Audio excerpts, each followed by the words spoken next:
To another episode of Kapehan sa Davao. Today is March 10, 2025. We are here at the second floor SMCT Davao Annex. We have two batches of guests. No? The first one will be from our friends from the DSWD and OCD 11 with they will be talking about a topic po nila for the batch 1, minors traveling abroad online system, harmonized electronic license and permit system for helps, and the upcoming first quarter national simultaneous earthquake drill. Then the second batch will be the Green Boat 2025 in partnership with Sunstar Davao. We have from EBIS and Sunstar Davao. Okay, to start our first batch of our guests, to talk about yung intro, opening statement muna. We start with Sir Ednar Daingirang, Regional Director, OCD 11.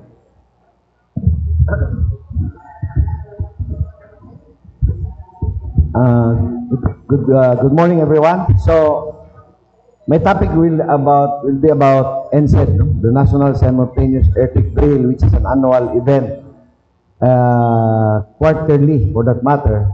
But we have a special focus every year, and that is on tsunami as an impact of an earthquake, which will be in the city of Digos this week. No? So I hope to enlighten everyone about the drill, no? The actual drill, community drills. I hope you'll be there. The last one I had was in JAS, Jose Abad Santos, in Barangay Bugis. Very exciting, very educational for everybody, because it's really the people who will take action, no? From the time that the warning starts, the signal starts, up to the end. Very educational for everybody. So I hope you can join. It's very near in Digos City, 4 barangays. So that's all for my preliminary. Okay, next is from Gemma De La Cruz, the OIC Assistant Regional Director for Operations of DSW. Okay, good morning everyone. So thank you for having us here again. So our topic for today is on the online application for the minors traveling abroad. So this venue is a good venue for us to advocate to all the public with regards to the acquiring of the minors traveling abroad clearance. So with me is our vocal. So sila na lang po ang mag-introduce ng kanilang self, and so will be yung ating helps po the licensing. Okay, Ma'am Karen Faith Rabitere, SW2, minors traveling abroad vocal, DSWD 11. Good morning, everyone. Thank you again for having us here. So once again, I'm the vocal of the minors traveling abroad. For this morning, we will be talking about the digitized na ang travel process ng pag-acquire or obtaining a travel clearance sa ating department. Ma'am Grace Ramos, the Standard Section Head, DSWD 11. Good morning, everyone. So I'm here to discuss about the HELPS, the Harmonized Electronic License and Permit System. So it is part of the Paspas Servicio program of DSWD. So this is the product, the HELPS is the product of the year-long effort of the department, particularly the standards and capacity building group in the attainment of one of the 7 priority programs and the initiatives of the Paspas Servicio program of the DSWD under the leadership of Secretary Rex Gatchalian. Okay, thank you so much. We go back to Sir Ednar, this coming NSED, focus natin tsunami.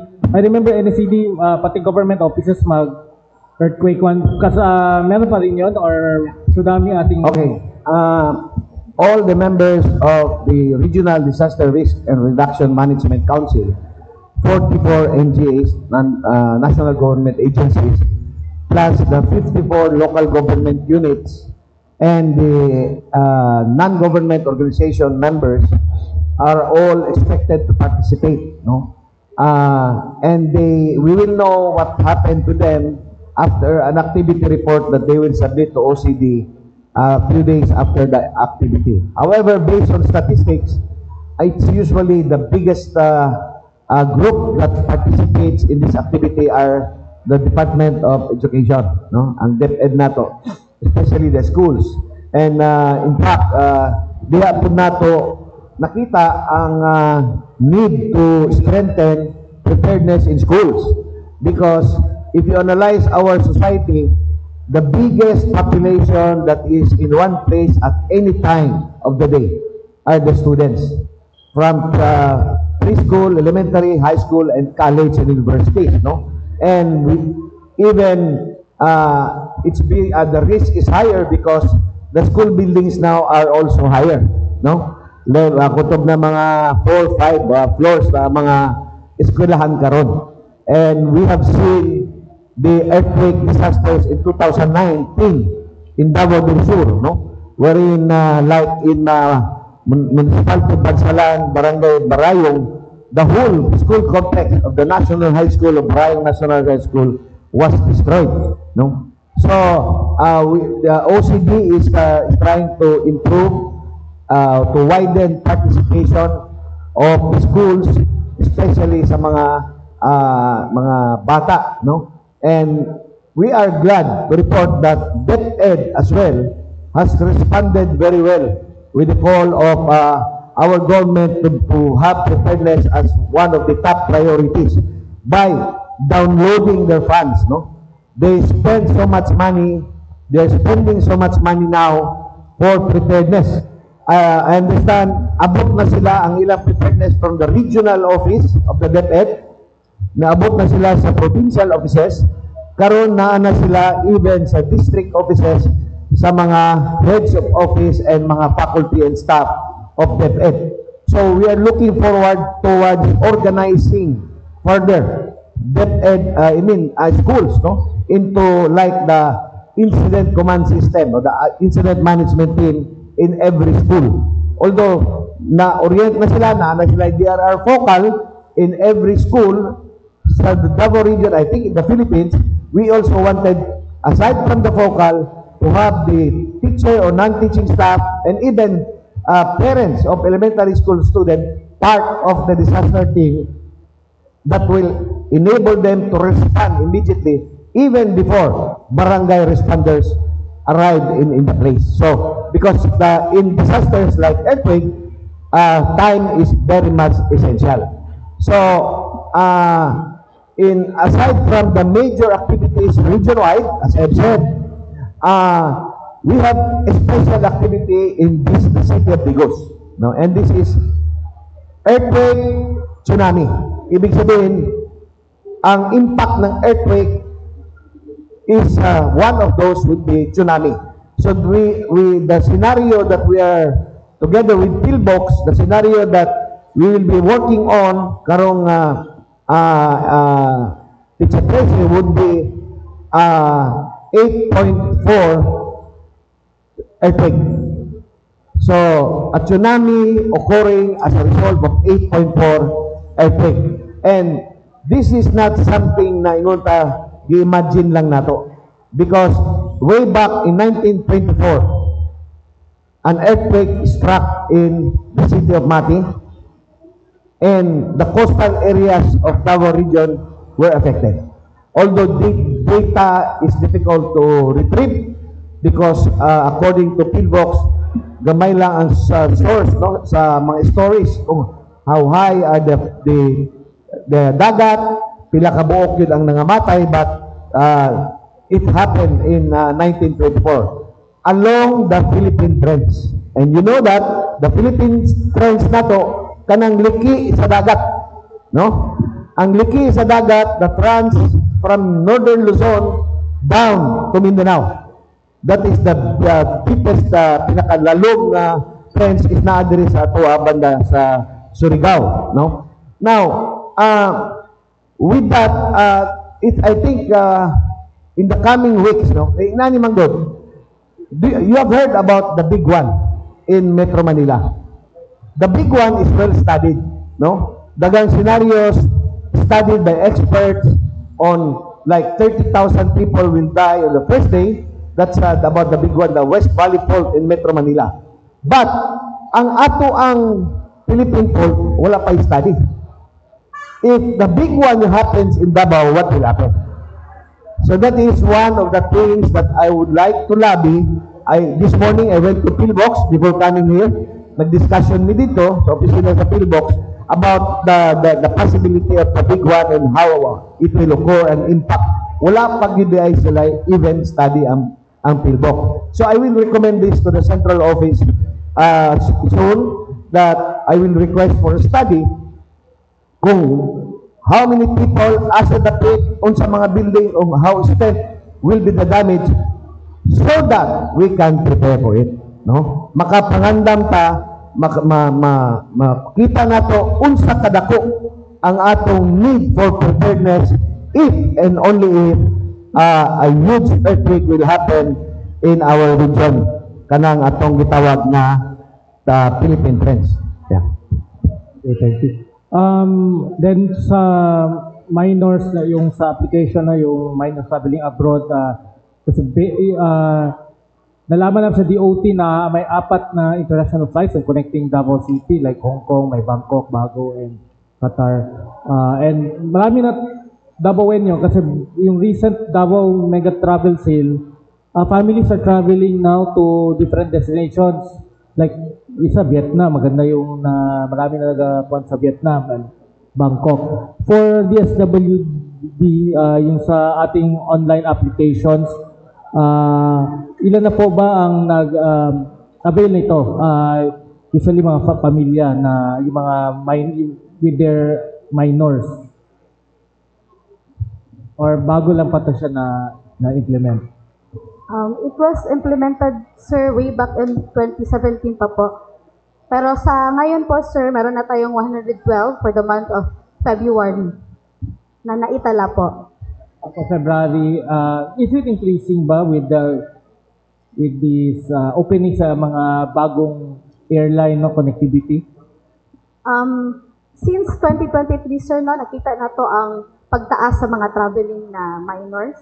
So, natay natala nga last 2024, 1,851 nga mga minors nga nag-secure of travel clearance and also certificate of exemption from Davao region only.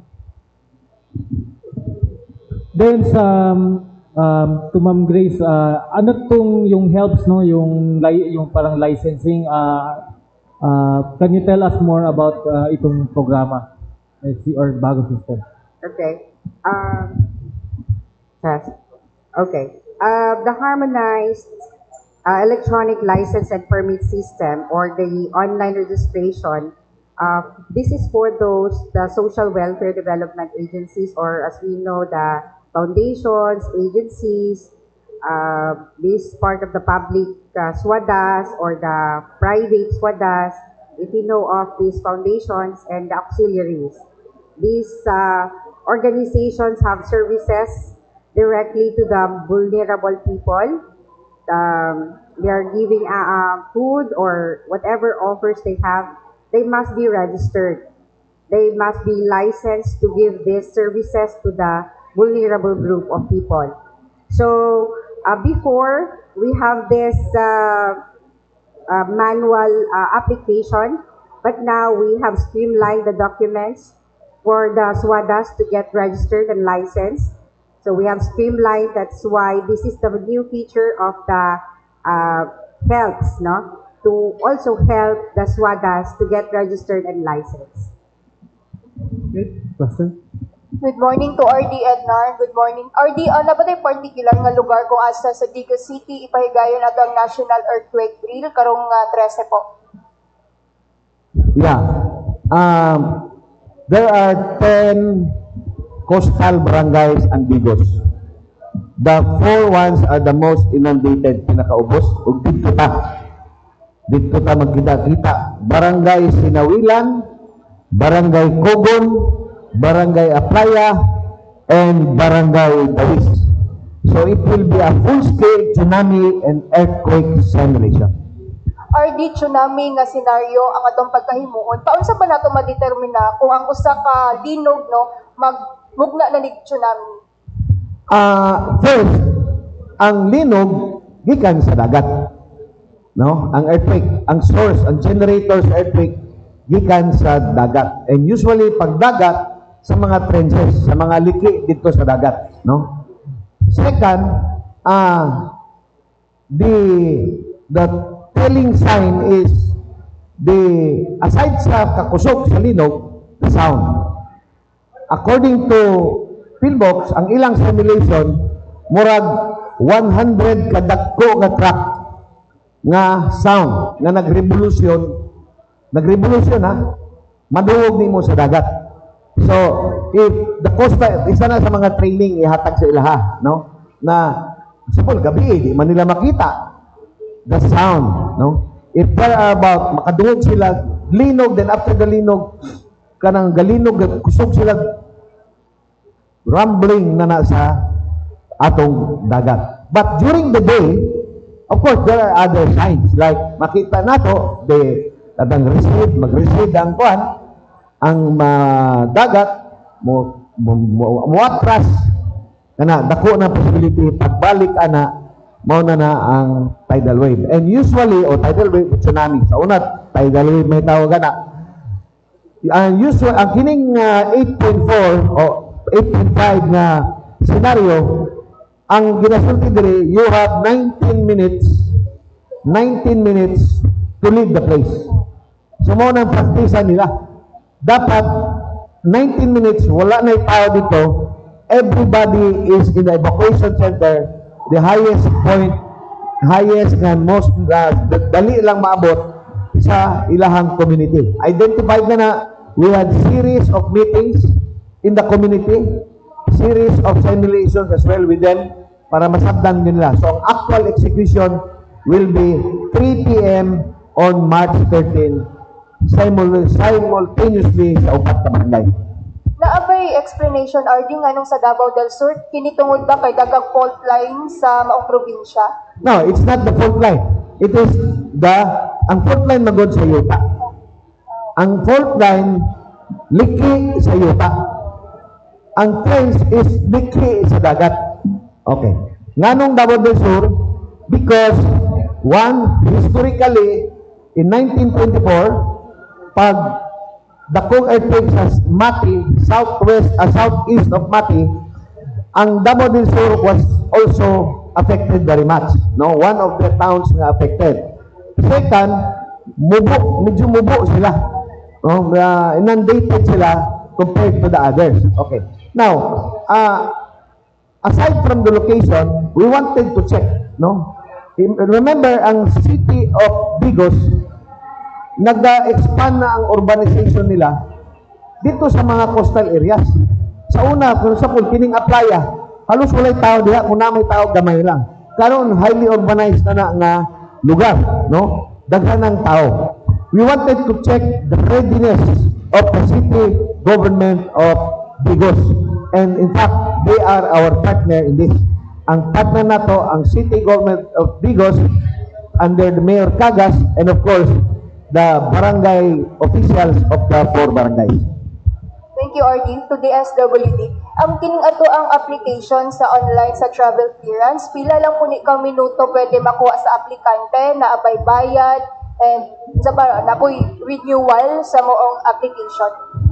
Thank you, ma'am. So, sa ato ang application for the MTA is that ang atong application is mag-run siya 2 to 3 days sa pag-upload nila sa ilahang documents. So, kailangan na siya nga i-assess sa ato ang social worker sa central office considering that online na ang ato ang tanan karon application. After the launching last February 18, so in February 19, nag-start na ato ang online na application. So, ang bayad sa ato ang MTA card is kung regular siya is 300 pesos. And 800 pesos, sorry. Before is 300 siya and now is 800 pesos na siya. And then sa ato ang exemption is 300 pesos. And for those sa katong naatay pinanali, katong bubiyahin na dayon. Pero wala pa siya kay we are still crafting the guidelines on the katong emergency na mag-travel. So we are still waiting sa ibaba from the central office. Ma'am, atong ipasabot nga nung kinahanglang mag-secure, no, og kanang travel clearance sila binapo ang mga binorte edad.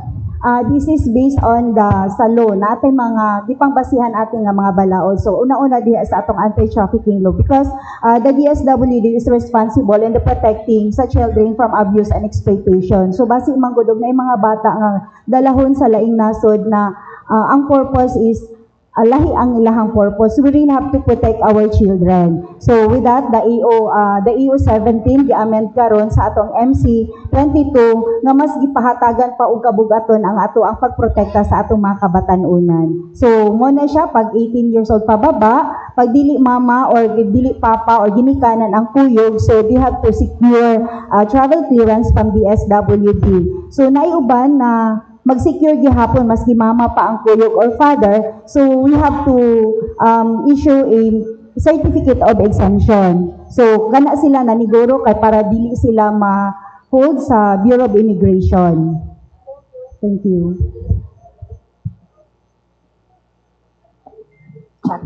Let us see, Sir Ednar. Good morning po, sir. Sir, with our mga previous na mga earthquake drills, last year, barag sa community tatong last nga quarter, and this time, barag mga focus nato is mga estudyante. Unsang difference, ani, sir? I don't know if you were in UM, University of Mindanao. That was actually emphasis lang, no? Nag-start ni og advocate sa schools and universities. Kay tungod lagi, we base sa data, the most of the people that is staying in one place at any time, meaning at any time mag-earthquake, ang mga estudyante gid ang daghan nga matayog. So that's why nag-initiate ko, it's my initiation, na unahon nato ang universities kay taga sila buildings. So nagsugod mi sa RMC, Rizal Memorial Colleges. Then nagsugod nagikaduha sa UM. So nag-negotiate na pagming Ateneo, but they were not prepared. Ang ilang team not prepared, but still will pursue Ateneo. And ang community or as well, ang question mo is different. Actually, they're the same, no? They're people. Kato lang, ginabahin lang namo ang allocation of time na ginahatag namo sa ilaki. We cannot be in all places at the same time. So, muhatag mi sa estudyante, muhatag din mi sa communities, no? But kining tsunami is always with the communities. Always kina coastal communities from, imagine from Boston to Jose Abad Santos. That is our coastal communities in our region. Yes, sir. Aside from our earthquake drill, sir, how are we communicating with the community, especially the students or anyone, sir, nga mas spread pa o mas masabtan sa mga yanong tao ang ato ang mga activities? Okay. Well, we have to understand the organization of the Regional Disaster Council. Ang organization namo abot sa barangay. We have the barangay disaster committees. More than 1,000 barangays na region-wide. 54 ka local government units and 48 ka national agencies. So, through this, and of course, through you, kamo mga media, both private and government, we need you to educate our constituency. And when you say constituency, 5 million Filipino Dabaweños, no? Let us get the clear picture of kinsa ang atong target. 5 million Dabaweño nga Pilipino living in Davao region. Kana sila ang target nato. So, remember, naapit tayo mga community radio sa mga munisipyo, mga FM. So, part sila na yung mga organizations like Tropa and other media organizations na ginalabayan na mo og information para for them to batbaton po nila dito sa ilang community about this preparedness, earthquake, flood, and other risks na ginatubang nato. So, media yun is the key sa educating the people. Right, tinabangay yun na, sir. Tinabangay yun na. Kanunay yun dapat. Akong nato ang i-rate, sir, percentage, unsa naman ta ka prepare, sir, so far sa ato ang pag-assess sa mga previous? Actually, that's a good question, no? Mag 18 months ko karon as regional director. Sa upat ka pillars, prepare pa. Prevention, mitigation, preparedness, response, and rehab. Mao yung mga strategies na to in order to attain the vision of 10121, which is, sa may vision sa 10121, disaster resilience or Kalig-on Bato Katalagman. Ang preparedness and response is very much high. Taas na kaita. Ang basis na ko, how many people ang naangon, how many people have died in the flooding, landslide, earthquake. Nagkagamay. So meaning, the people are ready.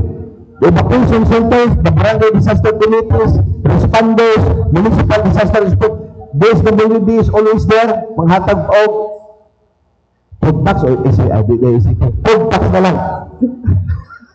Manghatag og food tax og tanang agencies, no? So, nakita na ko the Filipinos, in our case, the Banunya Filipinos are already listening and following the instructions of the government. And mind you, na ay umaabot nga widening of that, no? Kanang how to make our people follow. By understanding, nga na po, ang uban, wala mo follow. Ang reason, animals. Dili nila mabiyaan ang ilang mga, let's say, mga inyong preemptive evacuation, mag-order ang mayor. Evacuate na mo, kay 12 hours pa na, moabot, mag-flooding ang inyong lugar. Ang uban, magpabilin, maghulat yun na ang flooding. Ang reason is, dili nila mabiyaan ang ilang kanding, ilang baka, tanan, no? Carabao, and the others. And that's why OCD now is crafting a new policy. And in fact, ako lang ibida, ang Davao Oriental has already started. I met them. I went there, I talked to them. Na sila yung module, how to prepare the community sa ilang animal evacuation sites. Imagine. Naanatana. Animal evacuation site. Isa yung kumpay, kabalo mo na kumpay, napataon sa baka, anong grasses ba? Tubig, isa mo ang tubig, kaya ganang napakauno naman hayo. So barangay level preparedness for animal evacuation site is being done already in Davao Oriental. That's why gina-advocate din ako for all the provinces to follow. There's already a module and OCD would also be there. Aside from that, ang uban, dili mo evacuate kay layo ang evacuation center. Why? Ang atong evacuation center sa OCD is regional. Layo. That's why karon nag-craft na po ang OCD og new policy framework na magbutang na po og barangay evacuation center para doon na sa mga tao. So that's the way. Now, ang rehab recovery is also good, no? We are able to assess the post-disaster needs sa mga tao. We have for rehabilitation is also good. But the weakest nato, and that is the thing that I'm doing now almost every day, is the prevention and mitigation. That's why I go around Davao region, barangay level. Last week, I was in Laak, no? Isa nakaadto na sa inyo sa Laak. Very, very nice town there na. It is a plateau. Ang Laak, batag sa babaw. I met the 56 barangay officials there for prevention and mitigation measures. Kaya ginapakusgan ako para ma-solve ang problem of flooding and landslide. Dili na lang sige tag-response kita tagpangayo o pagkaon sa DSWD. We wanted the problems to be solved by doing infrastructure solutions to flooding and landslide. Thank you po, Sir Ednar. Sa DSWD po. Ma'am, na-mention niyo kaganina nga mas pas-pas nato nga ma-track or matabangan ang mga labaw ng mga minors nga nang hinahanglan. Unsa po ang top 1 nga nagapangayo og tabang sa atoa po? Top 1, ma'am, no, nga nag-apply of travel clearance, ma'am, is katuma nga minor, ma'am, nga mag-vacation. So, mao na sa Davao region, ang top 1 ang ilahang mag-obtain sila travel clearance sa atoa is for vacation purposes. Yes. If ever na sila ay concerns, ma'am, so far, unsa ang pinakadaghan nga bulag natala ninyo din nga na ay concern sa mga minors nga nag-travel?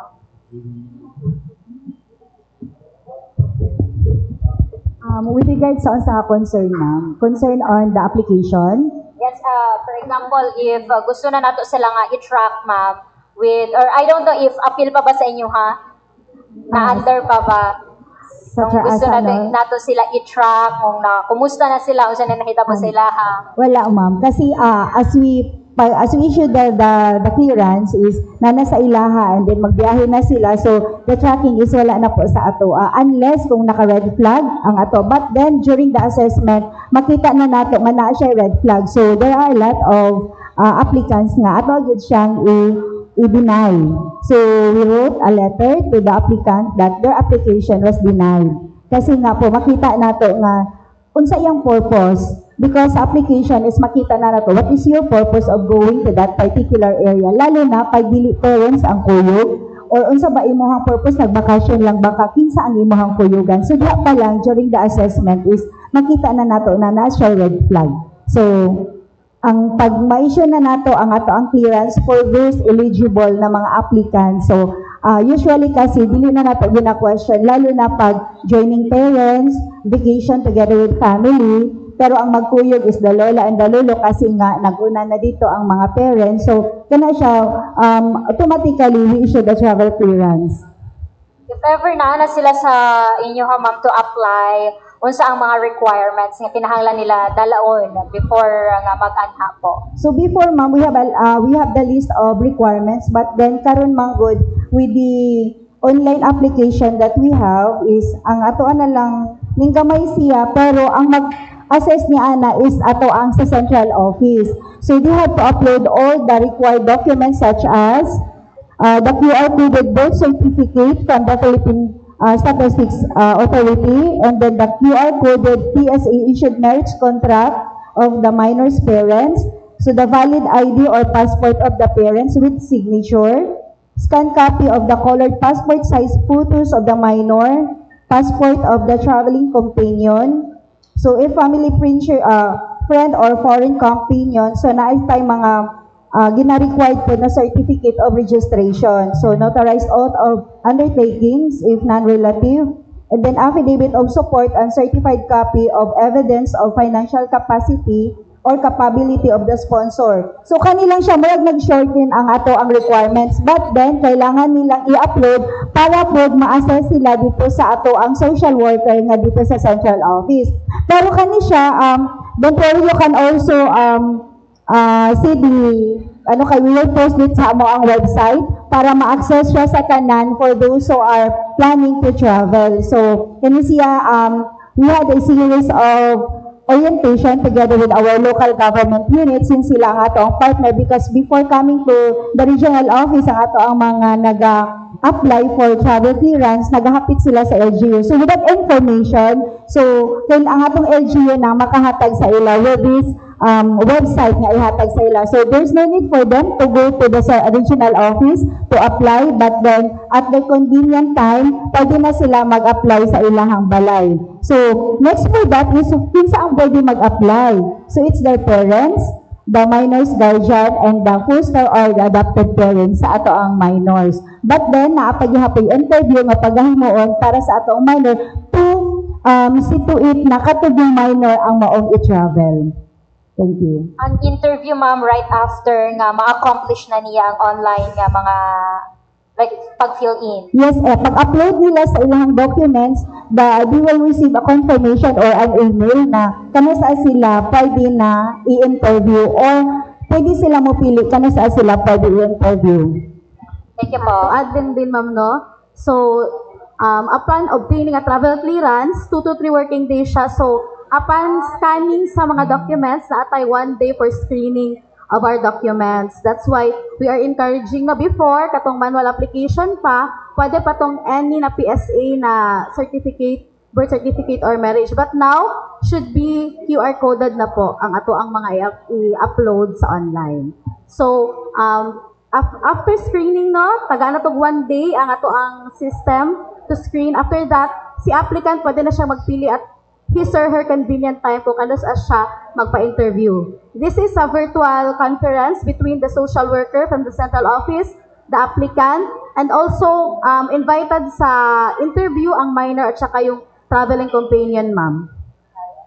And after that, ma'am, that's the time if approve or disapprove ba ang atong application. So if disapprove, may mga kulang na documents, naatay re-application na button. Kasi ang 800 pesos is non-refundable but you can reapply if naay kulang na documents na ipadagdag ang social worker through online gihapon, ma'am. So just to clear, ma'am, that 800, same lang gihapon for reapplication. Dili na kinahanglan magbayad usab. Yes, no need na po, ma'am. But this travel clearance no is one-time use only. So for those minor who are planning to have several travel kasi before kasi yung manual natay validity nga 1 year o 2 years. Mao na siya ang naandan sa atong mga minors. But now nga online na siya, one time use only ang ato ang travel clearance kasi QR coded na siya. So if magbalik na po og vacation abroad, magbalik na po travel abroad with a minor, mag-reapply na lang po siya sa atong website. Ma'am, ilang days ideally dapat mag-apply before kayo mag-alis? So we are encouraging no nga ato ang mga future minors nga mag-travel, ang mga applicant, we are encouraging na 1 month before the travel mo-obtain na daan og travel clearance. Kasi katong 2 to 3 working days, processing days, namagoy uban nga kulang ang mga documents na po yung reapplication. So, for screening, 1 day atong ginahatagan na, sir. So, we are encouraging those minors who are traveling abroad, planning to travel abroad, na to secure travel clearance 1 month before the travel. Okay, paano kung etc. yung pamilya 1 week after kuan na naman sila mag-abroad? Para nagtatbal, parang yung kuan nila few days lang ang Few days parang subsequent traveler, sir, no? So, the second time around, no, natay 1 week, easier na lang po siguro na sa atong mga applicants since sinati na sila sa atong online application. For that, reapply na po sa ato ang or renewal of the travel clearance. Same gihapon ang payment, 800 pesos. Natay 300 pesos for those certificate of exemption na processing. To help, to Ma'am Grace, yung health, anong kailangan ng yung mga applicants para maka-avail sila sa yung ating bago system? Okay. For the social welfare agencies, no, since ato man gyud ginapakusgan na no social welfare agencies or mga NGOs na nagahatag og serbisyo na walay lisensya or walay registration. So, we streamline the requirements.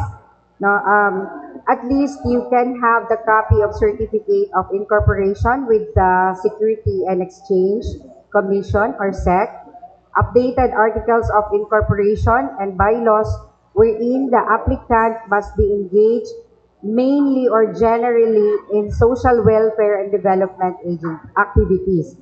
So, dili siya pwede tong profit-oriented na mga agencies, kaya dili siya under sa Saan po under yan, yung profit-oriented na... So, that's... may parang CSR yung kuha nila.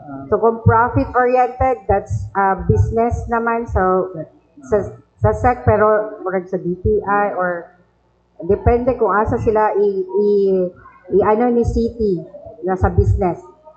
Ayun, for social welfare agencies, we need also verification or barangay certification as proof of the existence sa ilahang agency, sa ilahang address, specific address or location. For auxiliaries, WADAS, na barangay certification and written agreement of partnership or corporation as a proof na nag-exist yun ng mga social welfare agencies. And also, dapat na sila manual of operation,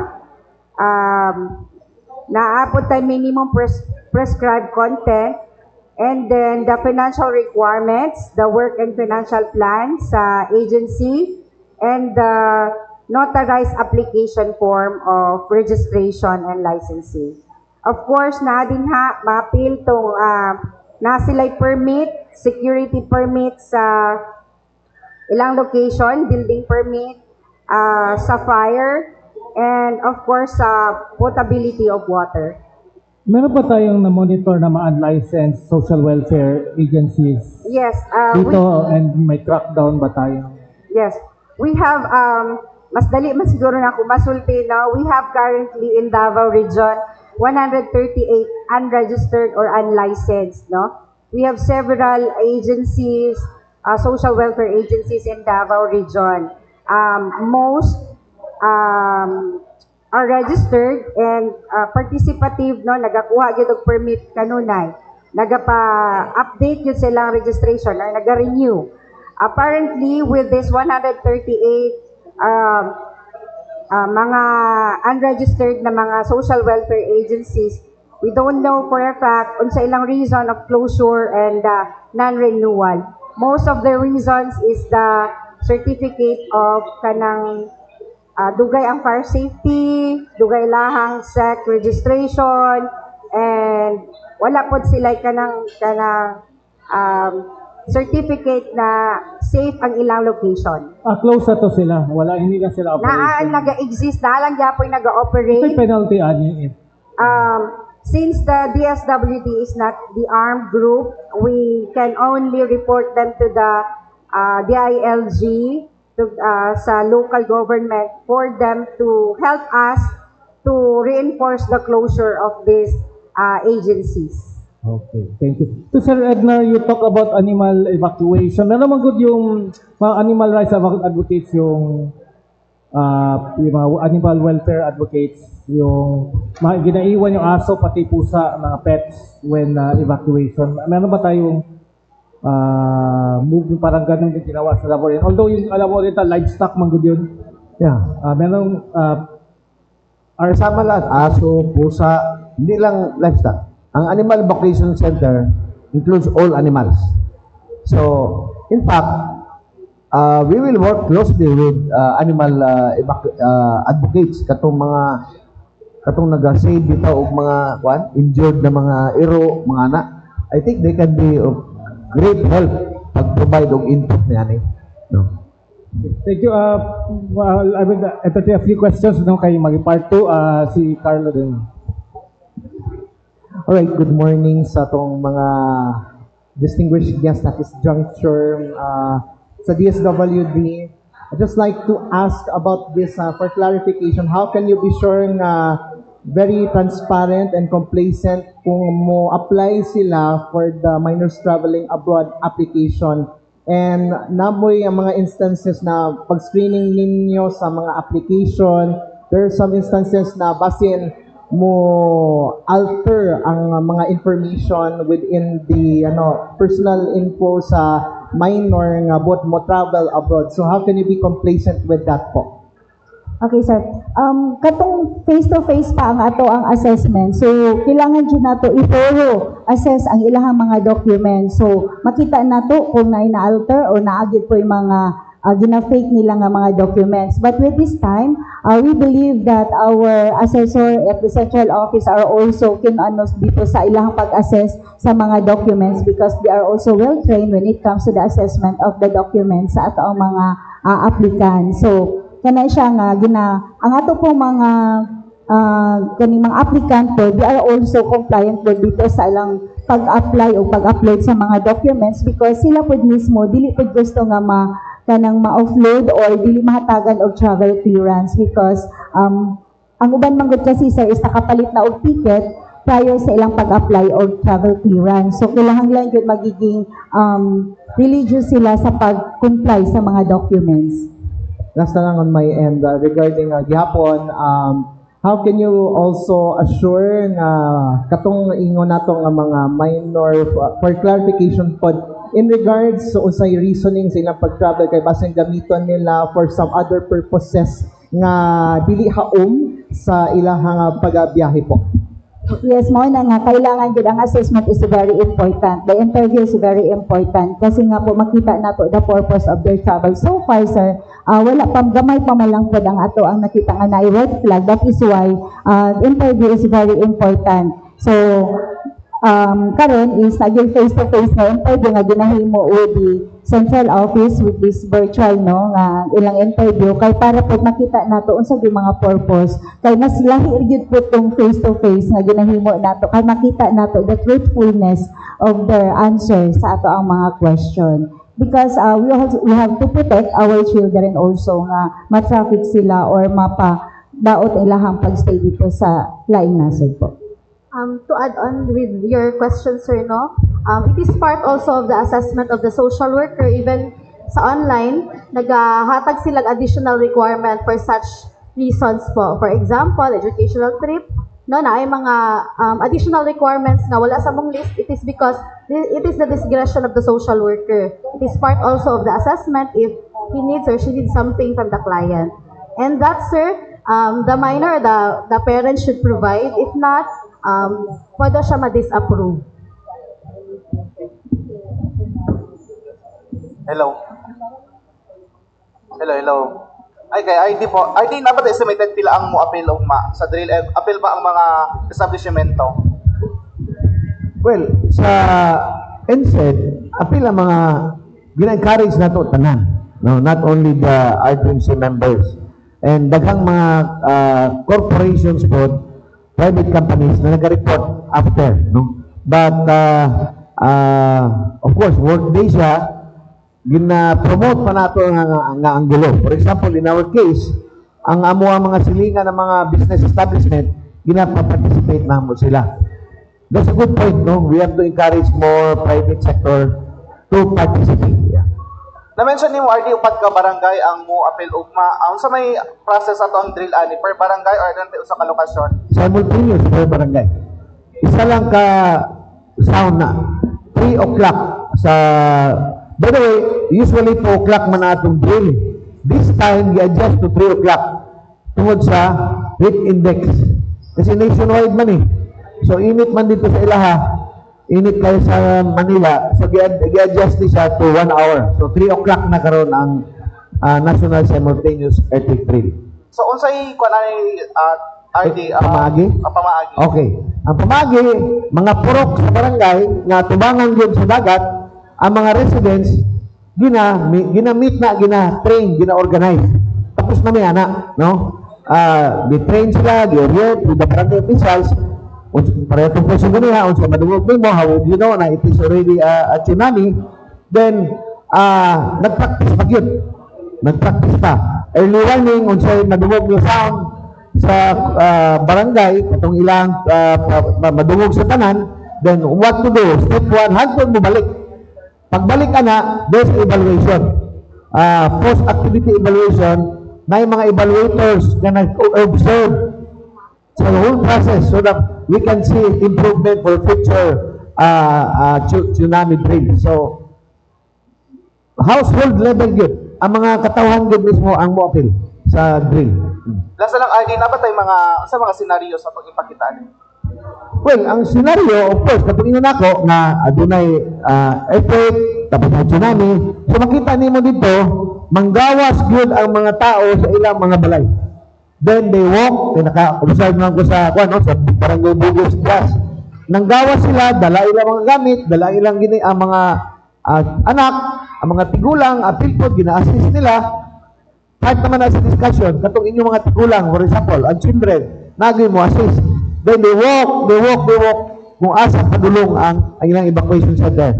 Then pagkahuman, mga 30 minutes, less than an hour, bumalik na sila sa venue kung asa i-discuss to what happened. So, mao ginay makita nimo dito. The evaluators, they move around and check on the specific activities na expected from them. Yeah. Thank you so much, Attorney. Sa DSWD po, anyone po, kung saan nato isugdaning online application o ubay-ubay na ba ang nagpahimulos or nag-avail sa mong programa? Okay, after the launching last February 18, so start tag February 19, so ubay-ubay na po ang mga nag-a-apply sa atong opisina. So, with Miss Karen, siya pa ang nagatabang to assess sa ato ang mga applicant para mag-upload sa ilang mga documents and to guide them with all the requirements and to contact also sa ato ang central office in the event nga naagay katong mga katong hinanali na gyud ng mga lakaw, no, kay naagay katong wala gyud na follow pod ang katong 2 to 3 days nga niadto na sa opisina nga on that day or on that following day na ang ato ang mga travel. So kato tama to giingon ni Miss Karen na kailangan na 1 month pag naa natay mga projected na mga travel. So kato gina-assess na nato sa opisina. So ubay-ubay na pod. In a day, we have 5 to 10 applicants nga nagaadto sa opisina nga wala pa nakahibalo nga naa na detay online application. So, bay ana, ma'am, nag-ato ba ta sa community or sa atong activities para mas ma-aware pa din, mapalapad ang information? With this, sir, so we are thankful no sa PIA for having us para ma-advocate nato ang ato ang bag-o nga kaning directive from the central office with the directive of our Secretary Rex Gatchalian that kato mag-online na with also sa ato ang sa helps. So isa pa ni siya, and then the orientation with our local government units, and our ways forward is we'll be having an orientation with our mga airline companies and so with our mga travel agencies kay para pod sila mismo motabang to advocate sa ato ang mga nagakuha og ticket katong sa akong giingon kaganina nagauna sila og kuha og ticket because of the mga promos kay daghan na gyud kaayo karong mga promo. So diha pa lang pag makita na nga pila ang edad sa mag-travel, so pag minor kinsa ang kuyog para ma-assess nato ang ato ang mga client also. So dili na pod sila magka-problema. May na-discover ba kayo na gi-overage yung bata para hindi na siya minor? Minor yung 18 hanggang 18? 18 years old pababa po, sir. Mga para 15 Pag 18 na siya, sir, so there's no need for us to issue a travel clearance. But then, napot ang mga considerations, sir, na 18 or 20 years old, but then they have no capacity katong na yung mga special needs. So, kailangan, they're still considered minor. So, kailangan natin silang issuehan of travel clearance. Last na lang po, ma'am, lang sa mga mag-visit online, na ba tayo on-site gihapon? Wala na tayo on-site na release of travel clearance sa regional offices. So, mag-online na kita, but then, pag mag-listed sila, pwede na ito i-assess sa opisina, sir. Because natay naka-standby na unit para sa ilaha pag mag-upload sila. As long as complete ang ilang documents na mag-ato sa regional office. Thank you. Okay, for my last question sa batch. Ma'am Grace, yung sabi mo 138 na 131, unregistered, may na-reach out na kayo and may nag-kuhan sila na desire sila na mag-register and magamit yung help, maybe yung help? Yes, last year, last October, ikot tayo no, throughout Davao region, ito 138, sir. This year again, we will try to communicate those still operating without license, not to go online. We can help them and then ask them sa ilang kalisdanan yun in registration and licensing since nagka-continue ilang service, no? So, that's for the security of the children also and for the vulnerable. Kasi, what's the, itong mga 138, ano to sila? Yung karamihan? These are all agencies or social welfare agencies. Ibig sabihin, nagapadayon sila nag-receive og plan pura bitaw ni sila mga orphanage or mga ingon ana nga nag-receive lang gyapon sila client or mga home for the aged maski na wala sila license. One is the structure manggod stricto ta sa license, but it's not the DSWD who provides the license or the certificate na safe ang ilahang facility. Pwede naman sila mag-rent o kanang building na secure ang ilahang clients, and water potability dapat present sa, and the certificate na free sila sa damage in case na ay sunog. So dapat na sila certificate also from fire. Again, I would like to advocate also, sir, no, that they can browse or they can apply easily through helps.dswd.gov.ph and don't fall in line, go online. Nata. Oh, okay, thank you so much to our guests. Part 2 natin yung Sunstar and EDIS for this green vote. Parting statement again to RD and sa ating friends sa DSWD. We'll start. Well, in behalf sa Office of Civil Defense and of course atong mother agency, the Department of National Defense Secretary Gibo, we wish to thank the media, no, always for helping OCD in its task to attain the vision of disaster resilience for Davao region. No? Without you, we cannot possibly reach this level of resilience for our people. Thank you and good morning. Okay, once again, no, thank you PIA for having us here to advocate with this digitalization of the issuance of the minors traveling abroad and as well as our help sa atong SWADAS. It is because that as per directive of our secretary that don't fall in line, go online. So with the help of this mga atong mga tech, mga high-tech na karon ng mga technology, no? So no need for you to go to the regional offices to apply for the minors traveling abroad. So kato kinahanglan na nato na i-go online para mag-guide ta kung sa ato ang mga angayan buhaton when it comes sa pag-apply sa ato ang travel clearance. But once again, now, this is a clarification sa tanan. This is only applied for those who will travel abroad. Ang ato ang paghatag og clearance. Ang ato ang magpangayo og katong permit or certificate sa atong local travel. Like for example, ang minor is mag-travel from Davao to Cebu, to Bohol, and to Manila. Mag-secure mo sa inyong permit or certificate sa inyong local government unit or sa inyong MSWD. So kani balikon nako, ang travel clearance is only for the katong mga travel abroad nato nga mga minor. So daghang salamat o mayong buntag. Okay. So once again, no, the SWD's mandate is to provide special protection for our minors.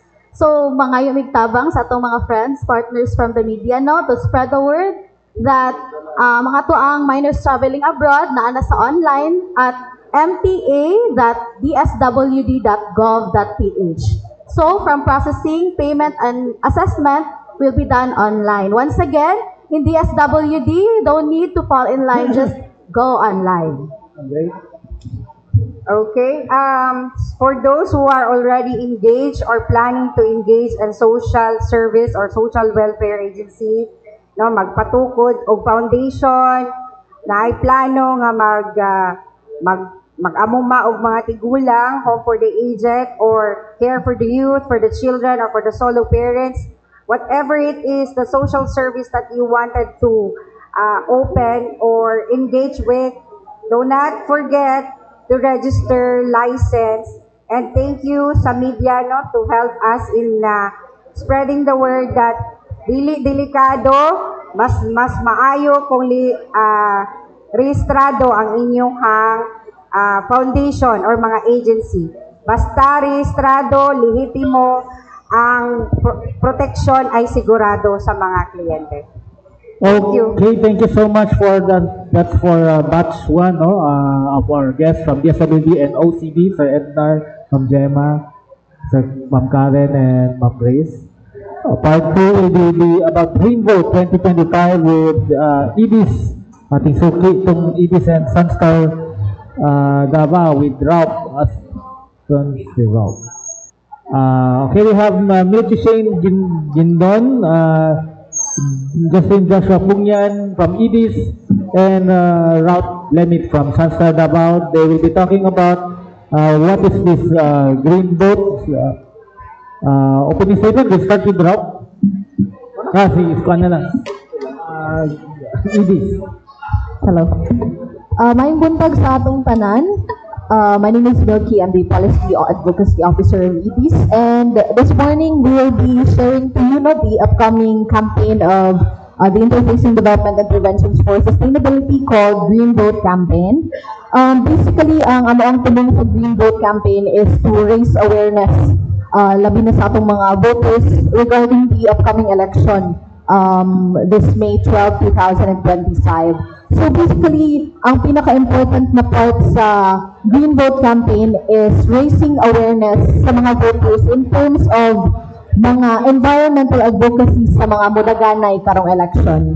So what we aim to do is one of the most important aspects sa Green Vote campaign is the Green Vote Survey 2025.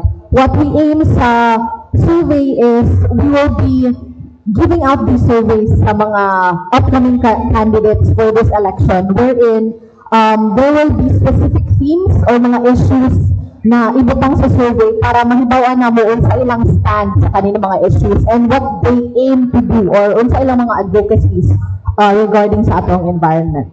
And for more information regarding sa among campaign in terms of the research side, no, I'll be giving the mic to Justin Pungyan, our research officer. So, may buntag sa tanan, ako din si Justin Joshua Pungyan, the Environmental Research Officer of EDIS, and as I mentioned sa ako ang kauban ng EDIS, Ms. Milky, particularly on the 2025 Green Vote Survey, unya atong paminawon kung paunsa o kanus ani nato buhaton ni kaning Green Vote Survey. So dako ko namang pasalamat karon sa among mga media partners, also to PIA11 sa pag-invite sa mga diri para sa kaning among pagabuhaton na launching sa kaning Green Vote campaign o kaning sa 2025 Green Vote Survey. And kauban po namo karon ang amo ang media partner from Sunstar Davao, ug sila na po ang ila po ang ilahang role po diri sa kaning ato ang kampanya sa Green Vote campaign. Katulang og daghang salamat. So, hello. Good morning. So, ako nag-represent sa mong editor-in-chief, which is si Ms. Cristina Livio, since wala siya karon, nasa sa out of town, so ako nag-represent for Sunstar Davao. So, when the proposal came na makig-partner si ED sa MUA, medyo at first, medyo na-surprise me. Pero at the same time, na-happy me kay isa mi sa ilang i-consider mi nila to be their partner sa ilahang Green Vote survey and para sa medyo ano pod kanang makahappy pod kay at least makatabang pod mi sa ilahang tawag nito ilang advocacy, which is kumbaga ipaila ilang mga kandidato kung sa ba ang ilahang stand on certain environmental issues. Isa di siya sa mga importanteng agenda nga dapat po kumbaga ilahang i-push through or ilabi. So with this Green Vote, since pagsugod na ako sa Sunstar, isa po to sa mga nagasubay aning nakasubaybay po ka ni Green Vote project sa EDs, and nakita na mo nga dako gitabang ning project ni EDs practice man to make the public aware kung sa bagud ang stand sa mga kandidato on certain environmental issues. Kay as they say, ang kandidatong walay walay concern sa environment also reflects on how, or kumbaga wala po sila concern sa community. Since kung ang ato ang environment is medyo tawag nito, atong environment is kumbaga tawag ito, ang kandidato mo walay pag-umumsak sa environment. So dako yung possibility po kana wala po sila pakialam sa welfare sa ilang constituents. Kay a safe and harmonious environment will also affect the communities na ilang gina-serve. So, with regards to our role, aside sa the results or the responses of the candidates will be posted sa tawag nito sa page sa EDs, mugawas pud ang mga response o mga art cards nila sa amuang page, which is dako pud siya tabang ma-spread nga ma-reach sa amuang tawag nito amuang viewers and readers, considering Sunstar is the only local media or Davao media outlet nga naka-reach og 1 million followers. So dako pud din matabang para at least matabangan na mo ang mga voters nga mo decide kung angay ba kini nga kandidato nga mulingkod sa maong posisyon. Considering karon very crucial kaayo ang midterm elections. So, and ang mga tao karon, since karon nagasagumang ta or nagatubang tag various environmental crisis or problems, so it is high time for us to also be responsible kung kinsang mga kandidato ang ato ang tao dito botohon. And isa po sa dapat natong kumbaga i-consider is vote for candidates who champion the welfare or champion the environment, or priorities nila ang agenda related to the environment. So that would be all. Open the floor to Carlo. May plano ba kayo na candidates forum na yun na para magkuhan yung mga candidates to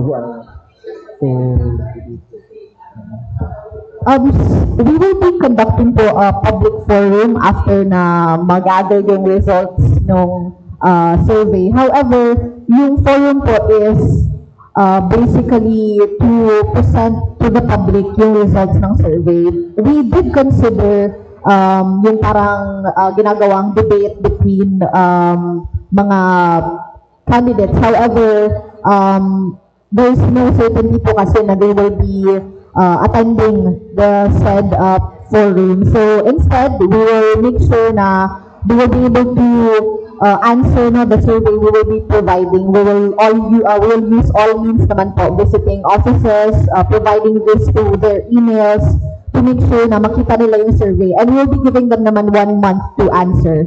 And after that, the results will be presented to the public by May. Carlo? Right, once again, good morning.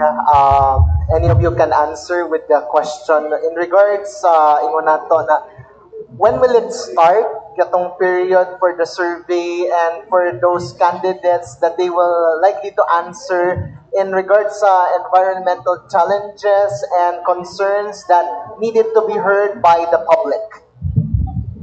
So thank you sir sa imong pangutan no. Ang timeline, sugda nato sa timeline no sa kaning ato ang survey pagabuhaton ni siya after aning launching. Tomorrow we will starting to invite all the candidates no? So I think na may available list of candidates na mudaganay sa local level and we'll be getting their contacts no para ma-invite na mo sila sa kaning ato ang survey. And then the duration of the survey will last until around April 10 or 11 no? So it's a month-long survey, and although actually it's just a one-time lang na pagtubag sa mga kandidato, but we are giving them that amount of time para mas taas-taas nilang ilang panahon na mag-respond. And the way, wala lang po na, kung pwede, no, i-share na lang po na ko ang detalye gid sa kaning among survey. Naatay mga lahi-lahi na mga tema na gusto natong i-target no, sa sulod nato sa ato ang survey.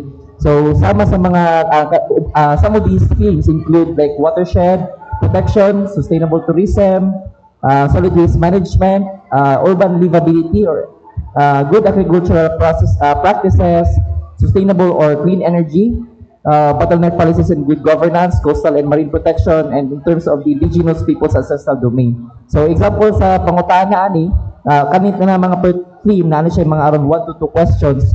For example, kaning sa sustainable or clean energy, ang issue or advocacy na sulod ani is, for example, transition to renewable energy. Ang parte karon na tubagon sa kandidato is kung pabor ba siya, dili pabor, or kung naba siya reservations, or mag-abstain ba siya. At tagaan sa nato higayon murag certain portions na magdungag siya og detalye bahin sa iyang tubag ato nga issue. And naapod question sulod sa survey kung unsa iyang mga plano o programa para ma-address ang mga laylay na environmental issues sa Davao City. For example, kaning urban heat, flooding, no? So tanang kandidato tagaan nato oportunidad no kung kinsa man ang makalingkod sila diha po na mugunit sa Committee on Environment, hopefully no na makita nato ni ang ilahang mga responses diri kung sila nang makalingkod, and at the same time it will also guide the voters no sa pagpili sa mga kandidato nga naagyoy kanang pag-amuman no o pagigugma sa ato ang kinayahan pinaagi sa ilang mga tubag ani nga tuang 2025 Green Vote Survey. Wala ba tay expected number of respondents na magatubag sa maong survey kung kinsay pilion regardless kung councilor or congress or sa mayor or vice mayor? Tanan siya no, tanan posisyon mapa mayor, vice mayor, congressman, councilors, both incumbent karon or even the aspiring, tanan siya. So with the once we have the list and all the contacts of these candidates, saan sila taganog kaning invitation, and how we'll be doing that, siguro naatay duha ka pamaagi, pwede ta mag face to face no, at tuwa na to sila silang opisina or kung asa na to sila init, napot ay avenue na or platform pinaagi sa online na survey, so tagaan na to sila og link kung napot ay katong paper type na pag filling out na paper type of survey. So last year ang datos, so dili kay na nakadaghan ang nag-respond sa to ang survey. But this year we are hoping that at least siguro the majority of the invited candidates will be able to respond sa ato ang survey. Kay at least it's also a good way to inform the voters sa ilang candidacy, at the same time ilang plataforma po with relations to the environmental concerns. Last na lang on my end before I turn over to Marlon Gayo, who's celebrating his birthday today. Happy birthday, Marlon. Okay. Last na lang, no? Of course, the respondents na i-appeal po na to ang mga namuyo, ng mga young voters nga namuyo sa coastal barangays na, of course, there are certain issues yun nga gina-raise po nila. So, how would you also encourage sa itong mga botante na namuyo sa coastal barangays po? Okay, in terms of including them, siguro magsugod ta sa pag-draft po na mo sa mga tema, kani siya, we try to also make it as concise as possible. Na? Kay survey magod siya para dili po hago sa mga candidates to respond. So we only have selected katong mga themes na na-mention na earlier, and nasa around 2 to 3 questions each. With regards to that, no, pag-include sa mga coastal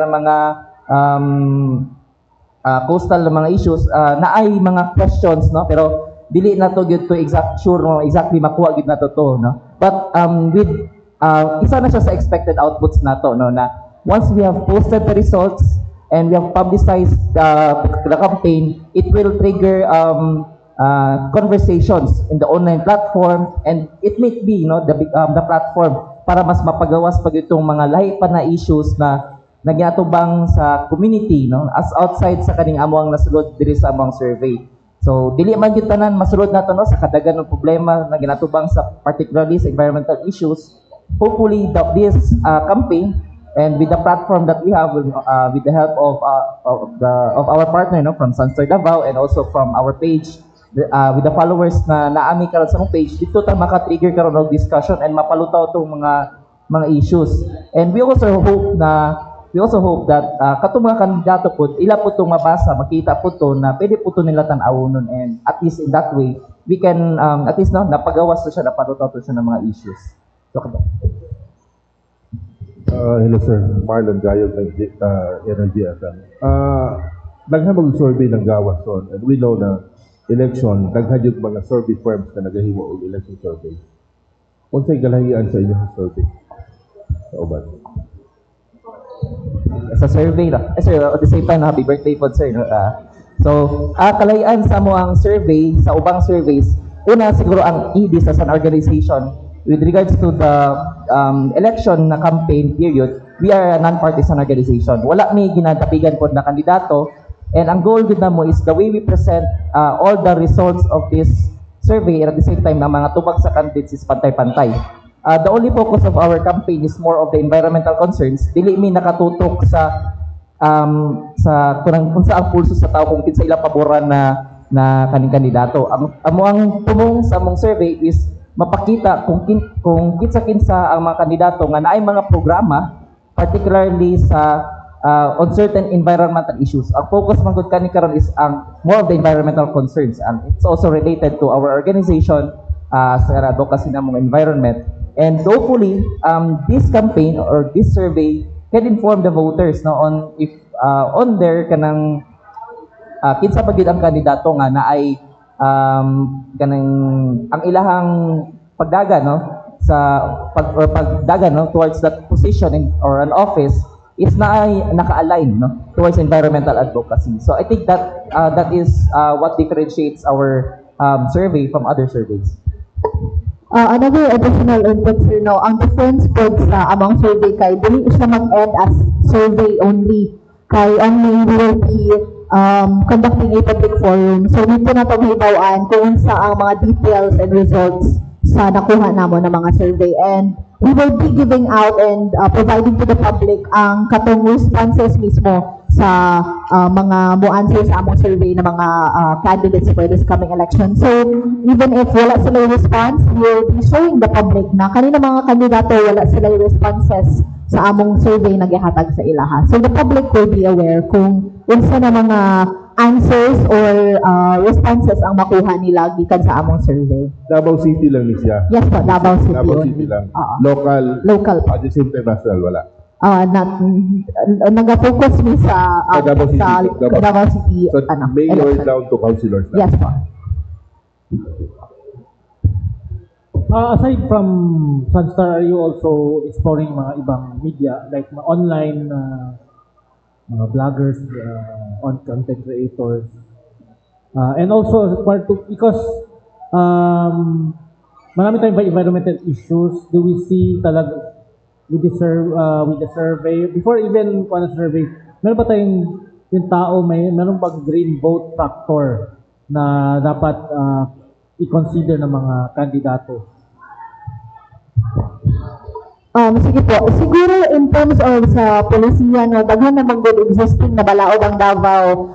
That's why isa po sa very important part sa Green Vote campaign is to remind not only the voters but most especially sa mga mudaganay na kandidato and mga councilors karon na there are existing laws na kailangan nila i-follow to ensure a sustainable campaign period. For example, daghan pag makita na po na since mag-start pa lang manunta ang campaign period, ang dagag usually na mga posters ang ginasabit sa mga kahoy, which is dili siya dapat angay buhaton kinay balaod ang Davao City to protect our heritage trees and napay balaod ang national government na dili pwede mo butang og mga campaign material sa ato ang mga puno.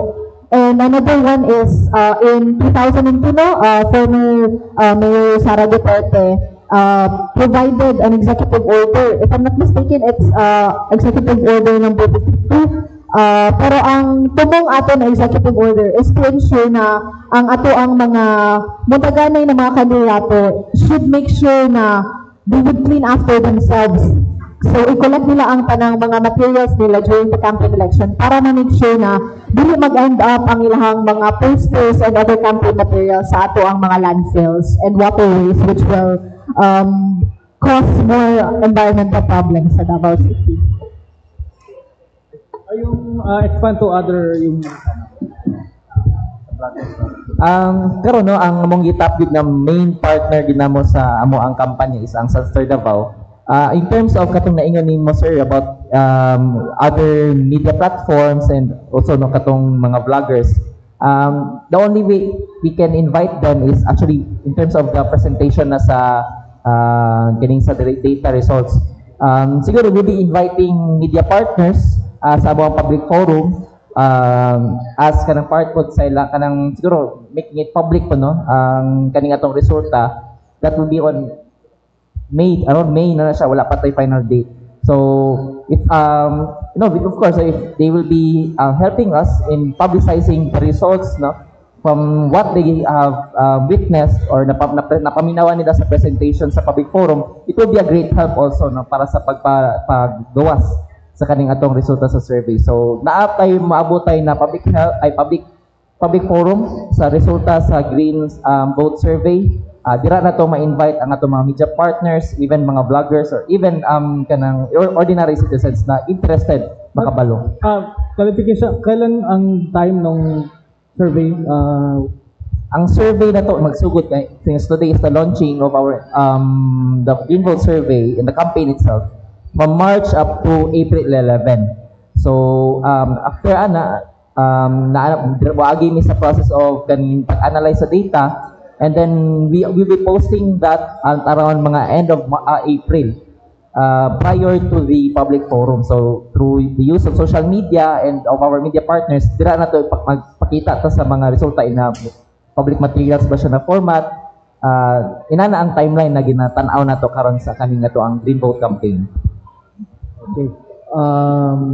Wala na yung mga utana. We'd like to thank our guests, no? Our from EDs and Sunstar. Party statement or any announcement? You know, as the 2025 elections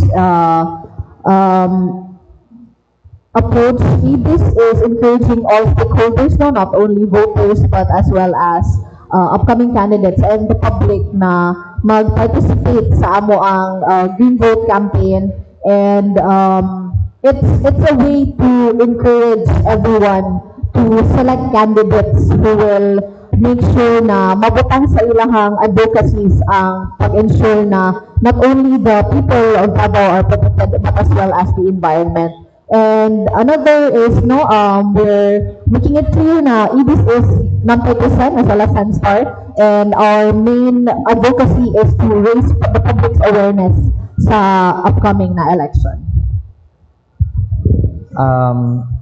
Thank you so much, PIA, for inviting us, for allowing us to launch our Green Vote campaign today, dito sa SM Kapehan. And we are inviting all the voters abangan na to, atangan na to ning Green Vote Survey, particularly sa resulta niini. Hopefully, ma-inform mo karon sa inyong decision making sa mga butay na elections. And also, we are inviting the candidates as well, na hopefully you will respond positively once we sa among invitation na mag-answer mo, magtubag po mo sa among survey. Kaya ang goal lang gid niini, this is a good, although election season, medyo busy ang tanan sa laylayan, this is a good time, para mas ma-highlight nato karon ang ato ang kaning advokasya sa pagprotekta sa ato environment. So we encourage all the candidates to participate and respond positively sa kaning atong survey. So natin pagabuhaton na public forum at around May, we'll be launching that sa moang Facebook page.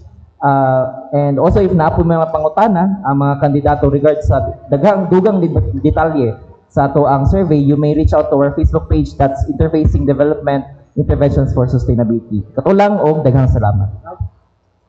Okay, so once again, thank you so much, Edis, for having us to be your partner sa mong project, and to PIA for the invitation. So while Sunstar Davao is Edis partner aning a project, I still would like to encourage our media friends na kung saan mo gawas aning survey, I hope they would make a story about it, because it's very important for us mga nasa media nga ipahibalo sa ato ang mga readers and ato ang sa ato ang mga community nga gina-serve nga ipahibalo kung unsa bagyod ang plataporma sa mga maong kandidato in terms of concerns related to the environment. And we are also excited kung unsa ang output aning survey. Excited na pud ko unsang discussion ang mahitabo, kung will it spark positive change or unsa ba. So, and aside from that, we would also like to appeal sa tuang mga readers, if in kaso mo gawas na ang maong resulta nga unta refrain na nato ang kanang toxic kayo ng mga comments sa mga archives nga mong gawas, and unta maging sa ta rational, and kumbaga maging decent ta sa tuang mga comments ko, natay mga opinions gusto ipagawas bahin sa mga tubag sa itong mga kandidato, please be mindful din po. So, mura to, and thank you so much, and have a good day po. Just the middle of election, marami niyang trolls, naglabasan na mga trolls. Karo, pag elections, kay flooded na kayong comment section, bisag dili good mao ang bisag dili mao ang comment, kaya lang mag-comment. So kala lang kanang let's be mindful lang yun, guys, kay kanang very na kayo. Ato ang climate is, ato ang dagat is toxic na. What more ang ato ang online world. So unta kung gusto na to mag-spark change sa environment, unta sa to ang etiquette sa social media, magsugod ta sa nga So that would be all. Thank you. Sana meron din mabuo na parang green journalist na grupo, because inviting also our media friends, kadang pa waiting sila na magsali sa green group. Ayun, daghang kay salamat Edis and Sunstar Davao. Thank you so much to SM and Krispy Kreme for the delicious donuts at coffee. Till next week, more relevant topics to discuss. Daghang salamat.